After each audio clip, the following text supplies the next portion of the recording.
Sinadya ni Li Changgong na ipalagay sa labas ng mundo na silang dalawa ay nakatali. Sa ganitong paraan hindi siya magmumukhang pangit. Sa pagsasabi nito sa harap ng lahat, ang kanyang pakiramdam ng kahihiyan ay labis ding hinamon. Kung tutuusin, nasa mata ng lahat ang kinalabasan ng labanan. Ngunit para sa kanyang sariling kinabukasan, kailangan niyang gawin ito. Pinikit ni Zhang Yi ang kanyang mga mata at dahan-dahang sinabi pagkaraan ng ilang sandali, saksi lang ang iba, ngunit kalahok ako. Kaya sa pagkakataong ito, gusto ko ng 3 beses. Kasama ang bayad sa hitsura na hiniling mo sa akin na kumilos, may utang ka sa akin na 6 milyon sa mga supply. Iyon ay mga materyales na nagkakahalaga ng 6 milyon bago ang katapusan ng mundo, sapat na upang punan ang isang malaking bodega. Bukod dito, iba ang mga supply na ito sa mga supply ng supermarket na minsang nakolekta ni Zhang Yi. Ang ibinigay sa kanya ni Li Changgong ay dapat ang mga pangangailangan sa buhay. Halimbawa, pagkain, enerhiya, materyales, armas, at B. Sa makatuwid, kinakalkula sa ganitong paraan, ang halaga ay mas mataas. Kinagat ni Li Changgong ang kanyang mga ngipin at tumango bilang pagsang-ayon. Agad nang umiti si Zhang Yi, Brother Li, huwag kang mag-alala, ako, si Zhang, ay mas gustong makipagkaibigan. Desidido akong maging kaibigan mo. Kung ano ang napag-usapan natin ngayon, ang Diyos lang ang nakakaalam, ang lupa ang nakakaalam, at lahat ng tao dito ay nakakaalam. Hinding-hindi ito kakalat. Dumudugo ang puso ni Li Changgong. Hindi niya inaasahan na sa pagkakataong ito, kailangan niyang magbayad ng mga supply na nagkakahalaga ng 1 bilyon sa isang pagkakataon. Ang mga materyales na yon ay karaniwang hindi nababagong mga mapagkukunan. Sa kasalukuyang produktibidad ng Northwest Region, imposibleng magawa ang mga ito sa maikling panahon. Ngunit para sa kanyang mukha at katayuan, ang mga supply na yon ay dapat ilabas. Lumapit si Jiang Han at mahinang sinabi kay Li Changgong, "Kuya, ayaw ko ng bahagi ko." Huminga ng malalim si Li Changgong at hindi na muling nagsalita. Maliban sa kanilang dalawa, tuwang-tuwa ang lahat ng naroroon sa mga oras na ito. Lalo na sina Qin Qigong, Paji Jesang at Han Shanzuo, halos baluktot ang kanilang mga mukha sa mga ngiti. Dumating lang sila para panoorin ang kasiyahan at nakakuha ng malaking deal para sa wala. Gayunpaman, hindi nila naalala ang kabaitang ito kay Li Changgong, kundi kay Zhang Yi, kaya't ang kanilang mga mata kay Zhang Yi ay naging mas palakaibigan. Nakangiting sinabi ni Qin Qigong, lahat tayo ay magkakapatid sa 4 na dagat, at ang kapayapaan sa pagitan ng 5 kontinente ay ang pinakamahalagang bagay. Maaari kang ituring na magkakilala ng hindi nag-aaway. Pagkatapos ng araw na ito, ang mga nakaraang sama ng loob ay sa nakaraan. Pagtulungan tayo upang ipagtanggol ang ating Huaxu Kingdom. Nagtawanan ang lahat at napuno ng masayang kapaligiran ang eksena. Si Li Changgong lang ang hindi makatawa. Nag-ayos si Qin Qigong ng kotse para ibalik ang lahat. Nang umalis, tinawagan ni Li Changgong si Zhang Yi. Gulo. Lumingon si Zhang Yi kay Li Changgong, ano? Si Li Changgong ay mahinahong huminga ng malalim at pagkatapos ay sinabi kay Zhang Yi, huwag mo akong tawagin sa aking pangalan sa hinaharap. Umisi si Zhang Yi, napakapagpanggap mo.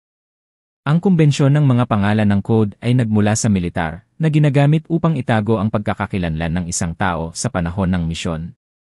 Ngunit ngayon, kakaunti na lang ang mga tao mula sa Ipsilon sa Huaxu Kingdom at walang nakakaalam kung sino ang kabilang partido. Sinabi ni Li Changgong kay Zhang Yi, ang pangalan ay isang napakadelikadong bagay, kaya dapat kang mag-ingat. Nang marinig ni Zhang Yi ang pangungusap na ito, biglang bumilis ng kaunti ang kanyang tibok ng puso. Seryoso ang mga mata ni Li Changgong, hindi parang nagbibiro o sadyang naghahanap ng gulo. Ito ay tulad ng isang banayad na paalala. Saglit na natahimik si Zhang Yi at sumagot, naalala ko. Gao Chen. Tumango si Li Changgong na may malungkot na mukha at umalis kasama si Jiang Han. Pansamantalang natapos ang pagpupulong ngayong gabi dahil sa labanan nina Zhang Yi at Li Changgong. Gayunpaman, natapos na ni Qin Qigong ang gusto niyang sabihin.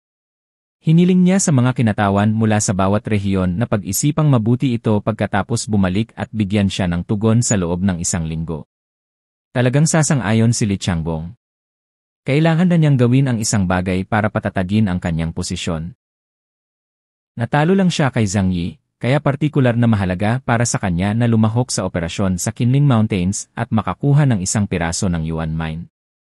Ngunit maliban sa kanya, ang iba ay hindi nagmamadaling magpahayag ng kanilang mga opinyon. Lihim na nag-isip si Zhang Yi sa kanyang puso. Kung tutuusin, hindi naman malaking problema sa kanya ang pag-underground. Nauuna ang kanyang kakayahang magligtas ng buhay, at madali siyang makatakas kahit sa mga mapanganib na lugar sa ilalim ng lupa. At ayon sa impormasyong ibinigay ng Shenjing District, ang 2 Epsilon level na Earth Centipede King Insects ay nasa White Chariot level na 10000 lamang. Ngunit hindi siya nagmamadaling magbigay ng sagot, bagkus ay binalak niya itong pag-isipang mabuti bago magbigay ng tugon. Kung tutuusin, hindi negosyo ang pinagkakaabalahan niya at marami pa siyang oras. Maaari niyang samantalahin ang oras na ito upang dalhin ang kanyang mga kaibigan mula sa shelter para mamasyal sa paligid ng Shenjing. Si Zhang Yi at ang iba pa ay bumalik sa Shenjing Minhuang City. Si Deng Shentong at ang iba pa ay naghihintay sa labas ng conference hall, hindi nila alam na nakaalis na sila matagal na ang nakalipas at nagsimula ng kalahating araw na labanan. Kaya madaling araw na ng sumunod na araw at madilim na ang langit, ngunit walang umalis. Sa halip, naghihintay sila ng balita tungkol kay Zhang Yi at sa iba pa sa side hall. Inisip na lang nilang masyadong importante ang meeting kaya natagalan. Pagkabalik lang ni Zhang Yi at ng iba pa ay nalaman nilang may nangyari kagabi. Lumapit si Zukir, yang siya at iba pa at nag-aalalang nagtanong, hindi ka ba nasaktan? Ngumiti si Zhang Yi at sinabing, huwag kang mag-alala, ayos lang ako, ayos lang siya. Nang marinig ito ng lahat, alam nilang nanalo si Zhang Yi. Lahat ay may nakakagaan ng ngiti sa kanilang mga labi. Baka sa mukha ni Deng Shentong ang pagtataka. Siya lang ang hindi nakakaalam ng kasalukuyang lakas ni Zhang Yi, kaya normal lang sa kanya na baka sa mukha niya ang pagtataka. Ngunit nang sumulyap si Zhang Yi sa kanila, hindi niya nakita si Fatik Su. Nagtataka siyang nagtanong, saan nagpunta si Fatik Su? Lahat ay may malabong ngiti sa kanilang mga mukha. Sumagot si Lukeran, lumabas si Brother Chunli kasama ang kasambahay na responsable sa pagsundo sa amin. Ang ekspresyon ni Zhang Yi ay naging napakabanayad. Hindi niya maiwasang mag-isip ng kung ano-ano. Sa oras na ito, tila nakatanggap si Fatik Su ng balita na nakabalik na si Zhang Yi at naglakad pabalik mula sa pinto. Pagpasok pa lang niya sa pinto ay napatingin ang lahat sa kanya. Napakamot ng ulo si Fatik Su sa pagkalito, bakit ganito ang tingin mo sa akin? May mga bulaklak ba sa mukha ko? Sa kanyang likuran, si Liang Yang, ang katiwala ng patyo, ay nakangiting lumapit, yumuko ng may paggalang at sinabi, lahat, gabi na. Gusto mo bang bumalik sa asyenda para magpahinga? O kailangan mo bang maligo o kumain? Kung kinakailangan, may ihahanda agad ako. Tumingin si Zhang Yi kay Fatik Su, at pagkatapos ay sa matangkad na dilag na si Liang Yang, na may kakaibang tingin sa kanyang mga mata. Bumalik ka muna! Ang ilang mga bagay ay hindi maginhawang sabihin dito. Kaya't ibinalik ni Zhang Yi ang lahat sa manor kung saan sila nakatira noong madaling araw. Umatras si Liang Yang at hiniling sa iba na ihanda ang mga serbisyong kailangan nila. Tanging si Zhang Yi at iba pang mga tao mula sa Jiangnan region ang naiwan sa silid. Sa sandaling umalis ang tagalabas, naiinip na nagtanong si Deng Shentong, matandang Zhang, natalo mo ba si Li Changbong? Uminom si Zhang Yi ng mainit na tsaa at dahan-dahang tumango. Ay! Matagal na hindi nakaimik si Deng Shentong. Sure enough, misteryoso ka pa rin gaya ng dati. Walang nakakakita sa lakas mo. Nakaupo si Yang Xingxin sa sofa, hindi kalayuan kay Zhang Yi, hawak ang isang magandang tasa ng tsaa sa kanyang kamay. Habang umiinom ng tsaa, tinanong niya si Zhang Yi. Kuya, plano mo bang pumunta sa Qinling Mountains? Bahagyang umiti si Zhang Yi at nagtanong, sa tingin mo ba dapat akong pumunta? Tumango si Yang Xingxin nang hindi nag-isip. Ang distrito ng Shenjing ay walang dahilan para saktan ang aking kapatid. Ayon sa kanila, ang katotohanan na ang mga tagapag-alaga ng Wuyu Valley ay buhay pa ay nangangahulugan na ang banta sa ilalim ng lupa ay hindi nakakatakot gaya ng inaakala. Ayon sa kasalukuyang sitwasyon, malinaw na imposible para sa East China Sea region na lumahok sa operasyon. Si Li Changbong ay tiyak na lalahok upang maprotektahan ang kanyang mukha. Tungkol sa Southwest region, umiti si Yang Xingxin at umiling, makikita sa mga taong pinadala nila na wala silang anumang plano sa bagay na ito at medyo walang kabuluhan. Ngunit sa kasalukuyan, ang Shenjing ay may hindi bababa sa 2 tao, Zhen Yuanzi at Gao Chen na maaaring magpadala. Hindi pa rin sigurado ang land pressure sa Northeast region, pero kahit ganoon, kung kikilos ka, kapatid, magtutulungan ang tatlong epsilons. Napakataas ng probability of success ng operation na ito. Tumango si Zhang Yi, palagay ko rin. At saka, marami akong pagdududa tungkol sa lihim na kaharian na yon sa ilalim ng lupa. Naisip niya ang lalaking nakasuot ng itim sa Wugu Valley, at ang Heavenly Dragon King na nagbagong anyo, at mas masahol pa sa patay. Nariyan din ang mga huling salita ng Heavenly Dragon King bago siya mamatay. Isang malakas na pakiramdam ng krisis ang bumalot kay Zhang. Bagamat hindi natin alam kung kailan darating ang ganitong uri ng krisis, kapag nahaharap ang mga tao sa hindi kilalang takot, ang pinakamahusay na paraan upang magkaroon ng pakiramdam ng seguridad ay ang patuloy na pagbutihin ang kanilang sariling lakas. Yuan Mine, kung makuha niya ito, maaaring taasan ni Zhang Yi ang antas ng depensa ng buong kanlungan sa isang mahusay na antas. Marami pa ring potensyal na kumita sa deal na ito at sulit itong gawin. Isa sa alang-alang ko ng mabuti ang bagay na ito, ngunit kailangan kong tingnan ang mga uso sa ibang mga rehiyon. Kung walang problema, maaari kong gawin ang paglalakbay na ito. Nang si Zhang Yi ay nagsasalita, inilagay ni Zukir ang isang braso sa kanyang harapan, at ang kanyang mga kamay ay kumikinang sa puting liwanag, tinitingnan ang kanyang katawan.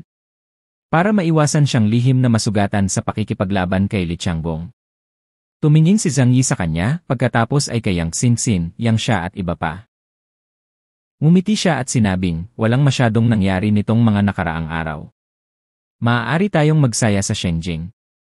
Nga pala, may isa pa.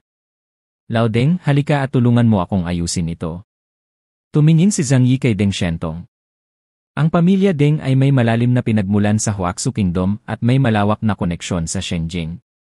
Umupo ng tuwid si Deng Shentong at sinabing, kung mayroon kang gagawin, ibigay mo lang sa akin ang iyong order. Ang pagtulong kay Zhang Yi ay isang bagay na tanging inaasahan niya. Ngumiti si Zhang Yi at nagsabi, humanap ng paraan para matulungan akong suriin kung may buhay pa sa iyong mga kamag-anak sa Shenjing. Mas mainam na makipag-ugnayan sa mga tao sa ibang mga rehiyon. Kung nalaman mong may mga kamag-anak pa rin, maaari mo silang ipadala sa Tianhai City. Matapos marinig ang mga salita ni Zhang Yi, ang mga ekspresyon ng lahat ng naroroon ay agad na naging komplikado. Napabuntong hininga si Uncle Yu at umiling. Ang kanyang bayan ay nasa isang maliit na nayon sa Hilaga. Bilang isang bachelor na nagtatrabaho sa labas buong taon, wala siyang malapit na kamag-anak sa bahay. Ngayon, si Zhang Yi ay kanyang kamag-anak. Not to mention Fatixu, na hawak-hawak ang game console mula nang bumalik siya. Matapos marinig ang mga salita ni Zhang Yi, nakahinga siya ng maluwag.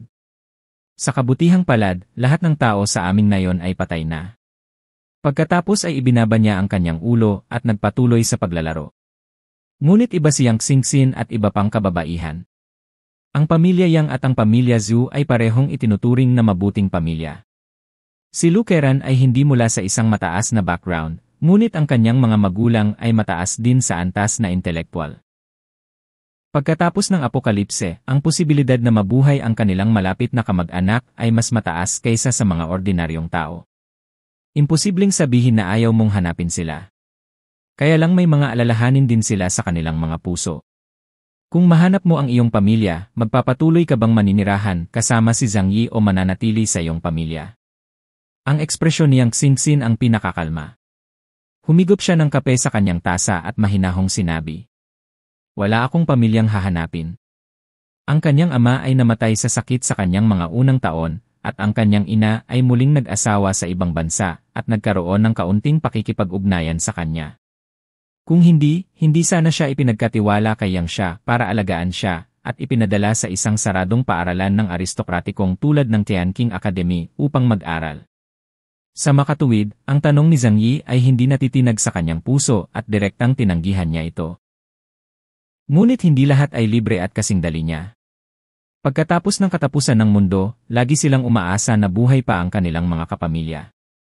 Inilagay ni Zhu Haimi ang kanyang mga kamay sa harap ng kanyang mga tuhod at bahagyang kinuyom ang mga ito. Naisip niya ito at sinabi, Then trouble, Imerdeng. May kuya talaga ako na nagnenegosyo sa Shenjing, pero hindi ko alam kung buhay pa siya. Si Zukir ay sumulyap kay Zhang Yi na hindi mapakali, niyakap ang kanyang braso ng mahigpit at sinabi, Hindi ko alam kung ano ang nangyayari sa aking mga magulang. Kung mahahanap natin sila, maaari ba tayong mag-ayos ng lugar para sa kanila sa Tianjai City? At syempre hinding-hindi alis sa tabi mo ang mga salita ko. Sinabi rin niyang siya, syempre ganoon din ako. Sinabi ni Lukeran, kapatid na Zhang Yi, sa tingin ko rin. Medyo kakaiba ang mga ekspresyon nila, na para bang natatakot sila na hindi maligaya si Zhang Yi. Hindi napigilan ni Zhang Yi na matawa, ito ay isang magandang bagay. Ano ang iyong mga ekspresyon? Kung sila ay iyong malapit na kamag-anak, maaari mo silang isama.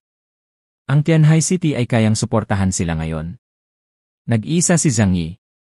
Matapos pumanaw ang kanyang mga magulang, bagamat may mga kamag-anak siya, hindi siya gaanong nakikipag-ugnayan sa mga ito. Ngunit alam niya na ang lahat ay nangangailangan ng pagmamahal sa pamilya, at hindi niya pagkakaitan ang kanyang mga kasosyo sa karapatang ito. Kuya Deng, mag-ayos ka na. Sinabi ni Deng Shentong, walang problema. Bagamat ang Shenjing ay naapektuhan din ng kalamidad, ang epekto ay dapat na minimal. Pagkatapos ng lahat, ito ang kabisera ng bansa, at lahat ng mga hakbang sa emerhensya ay kumpleto. I can go look for you. Baka nandito pa ang mga kapamilya mo.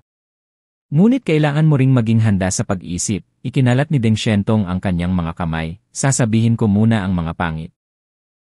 Ang iyong pamilya, mayaman man o mahirap, ay magiging isang ordinaryong pamilya pagkatapos ng katapusan ng mundo. Alam mo rin kung ano ang pakiramdam sa ilalim ng isang kalamidad. Tumango ang lahat, handa na sila sa kanilang mga puso, at hindi sila bulag. Hiniling na lang niya kay Deng Shentong na hanapin ito, ngunit iniisip pa rin niya ito. Ipaubaya ang bagay na ito kay Deng Shentong para ayusin, walang problema. Matapos ayusin ang lahat, lumapit si Zhang Yi kay Fatih Xu na nakaupo sa sulok, inabot at tinapik siya sa balikat. Pagkatapos ay inalis ni Fatih Xu ang kanyang mga mata sa screen at tumingin kay Zhang Yi. Boss! Nakangiting sabi ni Zhang Yi, sabihin mo sa akin ang tungkol sa iyo at sa babaeng iyon. Matagal nang natuklasan ni Zhang Yi na may mali sa babaeng iyon at kay Fatih Xu. Ngunit ito ang unang araw nila sa Shenjing at hindi na mapakali si Fatih Xu. Kung magpapatuloy ito, hindi ko alam kung ano ang kanilang gagawin.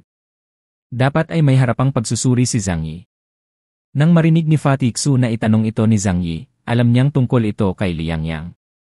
Ang kanyang lumang mukha ay namula sa isang pambihirang sandali, iniunat niya ang kanyang kamay upang kumamot sa likod ng kanyang ulo at tumawa ng kihehe. Boss, napansin mo ba lahat? Inikot ni Zhang Yi ang kanyang mga mata, hindi ako bulag, kahit isang dumaang aso ay nakikita ang malaswang ngiti sa iyong malaking mukha. Namula ang mukha ni Fatih Xu sa excitement. Seryoso siyang tumingin kay Zhang Yi at sinabi ang bawat salita. Boss, in love na yata ako. Zhang Yi? Nanlamig si Zhang Yi sa pwesto ng hindi bababa sa 10 segundo. Ibinuka niya ang kanyang bibig at sinubukang magsalita, ngunit sa mahabang panahon na pag-isip ay hindi makabuo ng tamang salita ang kanyang utak. Pagkaraan ng mahabang panahon, nahihirapan siyang nagsabi, di ba sabi mo hindi ka na naniniwala sa pag-ibig? Ipinaliwanag ni Fatih Xu, ang nakaraan ay noon at ang kasalukuyan ay ngayon. Noong panahong iyon, wala akong nakilalang babae na angkop para sa akin, ngunit ngayon, ang kanyang mga mata ay nagniningning at puno ng maasim na amoy ng pag-ibig. I found her new destiny. Pinagsalikop niya ang kanyang mga kamay at sinabi ng may banal at masayang mukha. I always thought that I will only meet a girl like that when playing gal game. But didn't expect that I will meet her in reality in a lifetime. Boss, hindi ko na siya mamimiss this time. Kumunot ang noo ni Zhang Yi at naiinis na tumingin sa matabang lalaki sa harapan niya. Nakikita kong gutom ka na talaga. The delusion of being a fat nerd is the most terrifying thing. Fatih, ano kayang magugustuhan ng mga tao sa'yo? Ganun ka taba, ganyan ka mahilig pumunta sa Blizzard City para maghugas ng paa. Sa sobrang takot ni Fatih Xu ay mabilis siyang tumayo at inilagay ang hintuturo sa harap ng kanyang mga labi. Lele, boss, wag mo nang banggitin ang nakaraan. This time have really found true love, you have to support me. Huminga ng malalim si Zhang Yi. Hindi ka ba tumitingin sa salamin araw-araw? Napakaganda niya kaya maraming naglalaway pagkatapos tumingin sa kanya. Bumagsak ang kanyang mga kamay mula sa harapan ni Fatih Xu hanggang sa talampakan ng kanyang mga paa. Sa iyong dignidad, paano ka magkakaroon ng lakas ng loob na magsabi ng ganyan? Saglit na lumabo ang ekspresyon ni Fatixu, ngunit hindi nagtagal ay naikuyom niyang muli ang kanyang mga kamao at naging matigas ang kanyang mga mata. Boss, ito ay pag-ibig. Zhang Yi, mahal ko ang iyong ina sa pagbebenta ng pag-ibig. Ang tanga mo, halatang nandito ang babaeng iyon para sa akin. Hindi mo ba naintindihan ang ganoong simpleng katotohanan? Naniga si Fatixu pagkatapos ay tumingin kay Zhang Yi na hindi makapaniwala. Boss, ang dami mo ng dilag sa paligid mo, bakit gusto mo pa akong manakawan? Huminga ng malalim si Zhang Yi at nilabanan ang pananakit. Ang ibig kong sabihin, ang layunin niya sa paglapit sa iyo ay upang makakuha ng impormasyon tungkol sa aming lahat mula sa iyo. Wala ka namang sinabi na hindi mo dapat sinabi, di ba? Naging seryoso ang mga mata ni Zhang Yi. Napalunok ng laway si Fatixu dahil kapag seryoso si Zhang Yi, lagi siyang may aura na nagpapahanga sa kanya. Alam din niyang huwag makipagbiruan kay Zhang Yi sa oras na ito.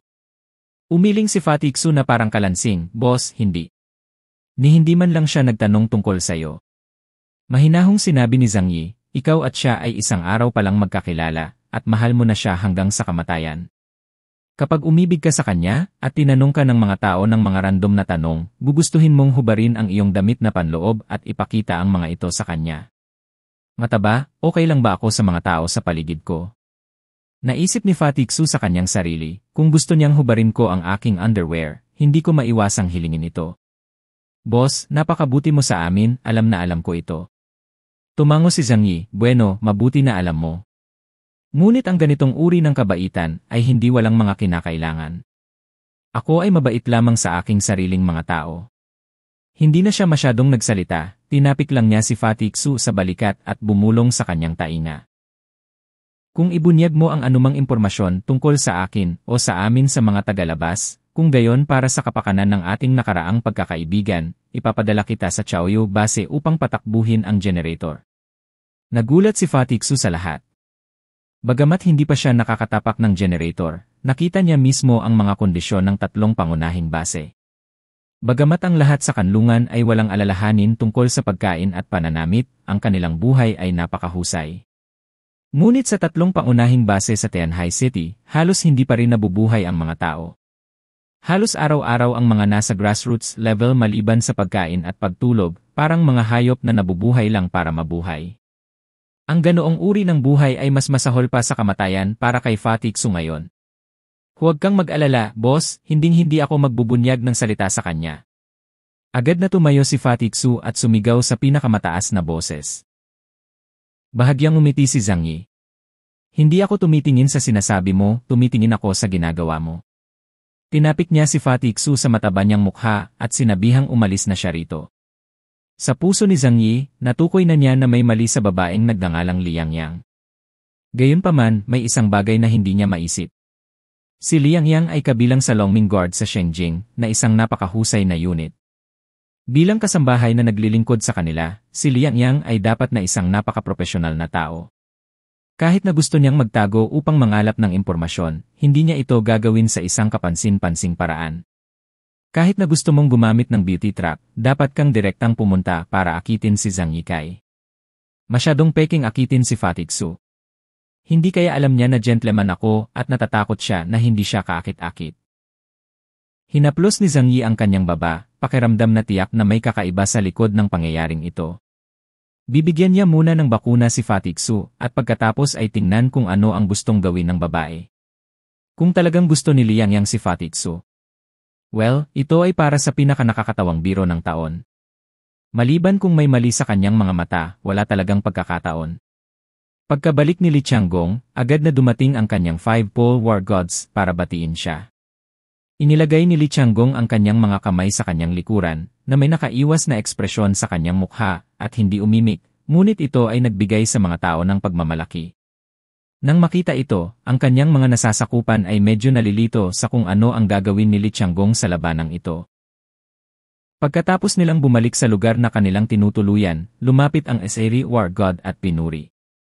Commander, dapat naturuan mo ng leksyon ang mangmang na si Chaos sa pagkakataong ito, di ba? Sumandal si Li Changgong sa upuan, ang kanyang ekspresyon ay kalmado at mahinahong sinabi niya, kaya nga. Medyo nataranta ang mga nasasakupan. Ito ba? Kaya o hindi? Ngumisi si Li Tianggong, humigop ng tsaan ng dahan-dahan, at pagkatapos ay nagsabi.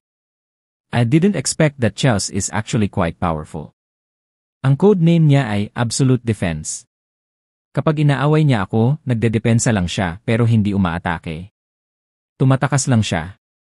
He refuses to fight me head-on. Walang saysay ang patuloy na lumaban ng ganito, kaya kailangan kong piliin na isuko ito. Dahil sa mga salita ni Li Tianggong, sunod-sunod na pinuri siya ng kanyang mga nasasakupan, at pagkatapos ay nagreklamo tungkol sa bulgar na estilo ng paglalaro ni Zhang Yi. Hindi ka master kung hindi mo siya hinahamon ng direkta. Ito ba talaga ang pinakamalakas na tao sa rehiyon ng Jiangnan? Ngunit nakatakas siya mula sa mga kamay ng aming commander, na maaaring ituring na may kaunting lakas.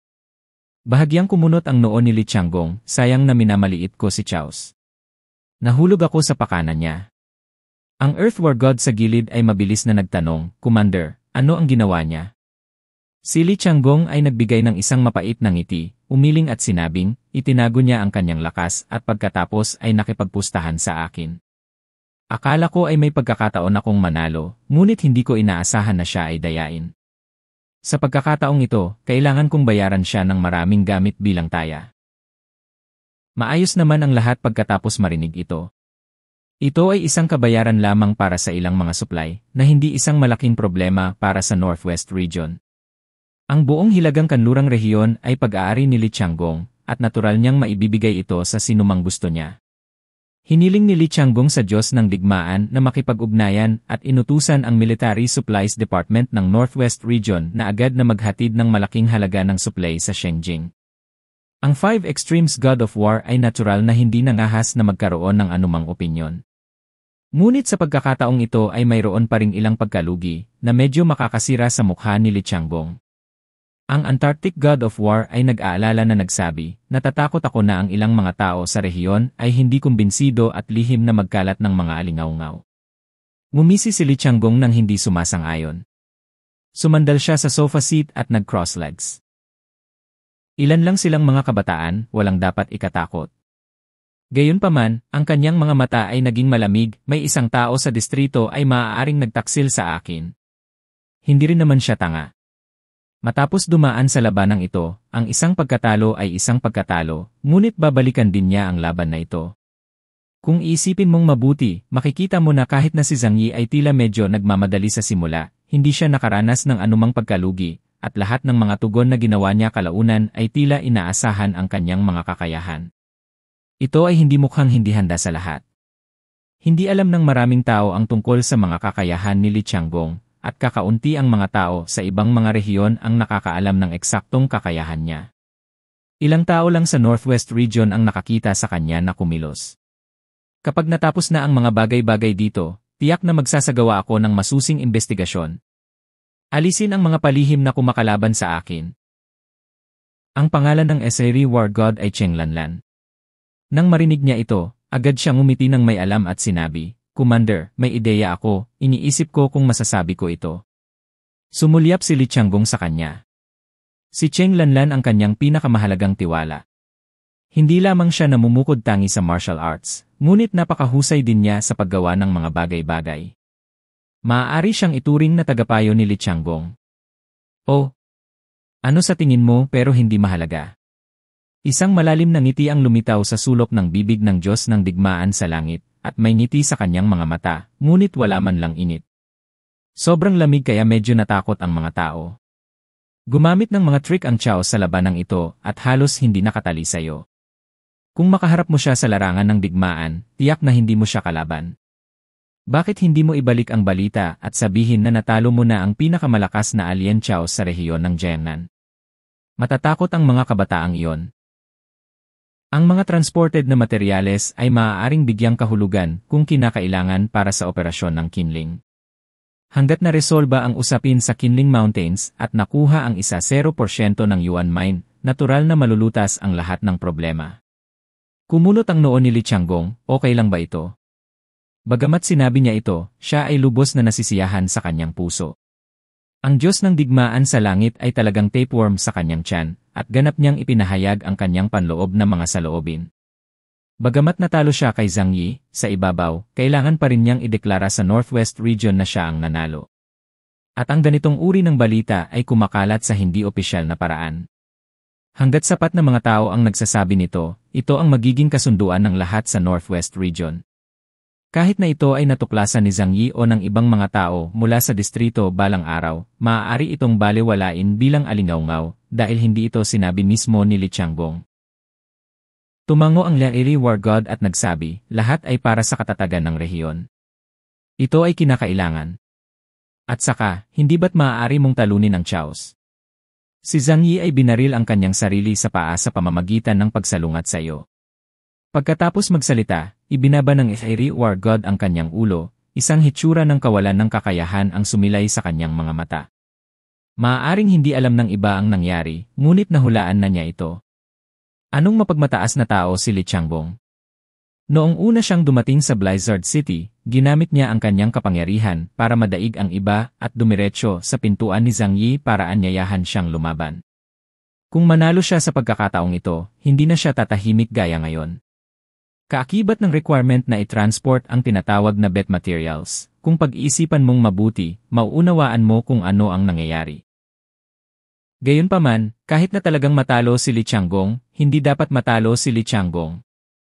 Kailangan niyang manalo ng malaki. Dapat nating ipaalam sa lahat ng tao sa Northwest Region na ang commander na pinagkakatiwalaan nila ay isang mapagmataas na tao ng langit at maging isang Diyos sa katapusan ng mundo. Makalipas ang ilang araw, naihatid na ang mga supply mula sa Northwest Region. Ang mga supply na iyon ay hinati sa ilang pangunahing distrito at natural na nakakuha ng pinakamaraming si Zhang Yi. Mayroong isang malaking halaga ng mga supply na idinagdag sa kanyang alien space. Ngayon, ang pagkonsumo ng mga materyales sa bahay ay tumataas. Pagkatapos ng lahat, para sa mga dayuhan, ang pag-convert ng pagkain sa enerhiya ay ang pinakamahalagang paraan. Ngunit gayunpaman, pinipigilan pa rin ng malalaking reserbang supply ni Zhang Yi ang lahat na mag-alala tungkol sa pagkain. Sa lungsod ng Shenjing, kumilos si Liang Yang bilang gabay at pinangunahan si Zhang Yi at iba pa sa paligid. Ang lungsod ay mas tahimik kaysa sa Blizzard City dahil ang klima sa hilaga ay mas malamig.